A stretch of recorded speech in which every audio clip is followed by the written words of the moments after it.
Hello everyone, আসসালামু আলাইকুম। কেমন আছেন সবাই? আজকে আমরা একসাথে ঘুরতে বেরিয়েছি। তোমরা বলো তো আমি কোথায় যাচ্ছি?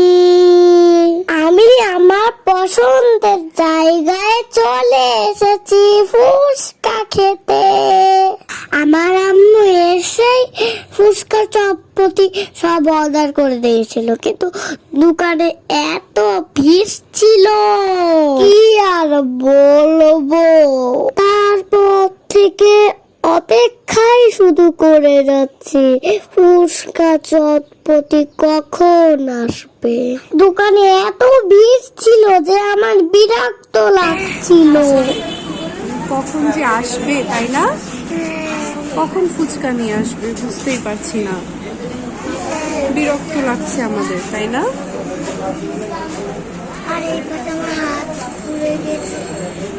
এই পাশে আবার হাত পুড়ে গিয়েছে।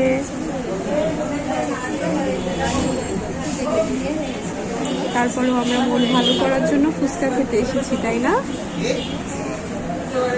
হাত জ্বলা তো কমে গেছে, কিন্তু এখন যে ফুচকা খেয়ে মন ভালো করতে হবে, তাই না?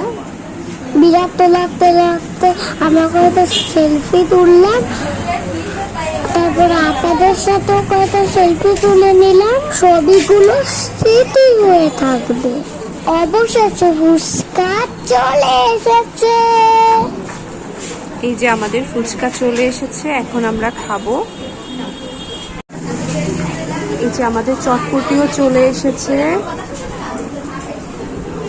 এখন খাওয়ার পালা। সব সময় আমি এই দোকান থেকে ফুচকা খেতে অনেক অনেক পছন্দ করি, কারণ এই দোকানের ফুচকা অনেক টেস্টি হয়। একটু খেয়ে দেখি। বাবা একটু চটপটি খাবে? শুধু ফুচকা খাবে? চটপটি তো আমার পছন্দ না। তোমার ফুচকা পছন্দ? শুধু আচ্ছা, ঠিক আছে। প্রত্যেক দিন 3 বেলা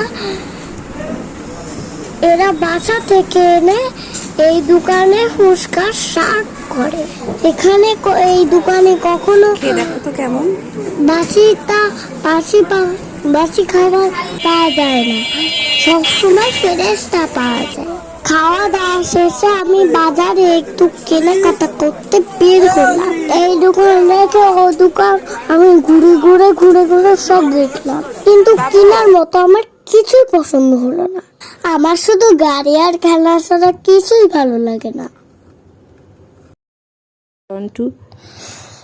কেনাকাটা করার শেষে আমি একটু মসজিদের পাশ দিয়ে বাসায় যাচ্ছিলাম। আমি তখন মসজিদের ভিতরে ঢুকলাম, কারণ মসজিদটা আমার খুব ভালো লাগে। এরপর আমরা বাসায় যাওয়ার জন্য একটা গাড়ি খুঁজছিলাম, কিন্তু কোনো গাড়ি পাচ্ছিলাম না। তারপর একটা ভ্যান পেয়ে গেলাম আর বাসার উদ্দেশ্যে রওনা দিলাম।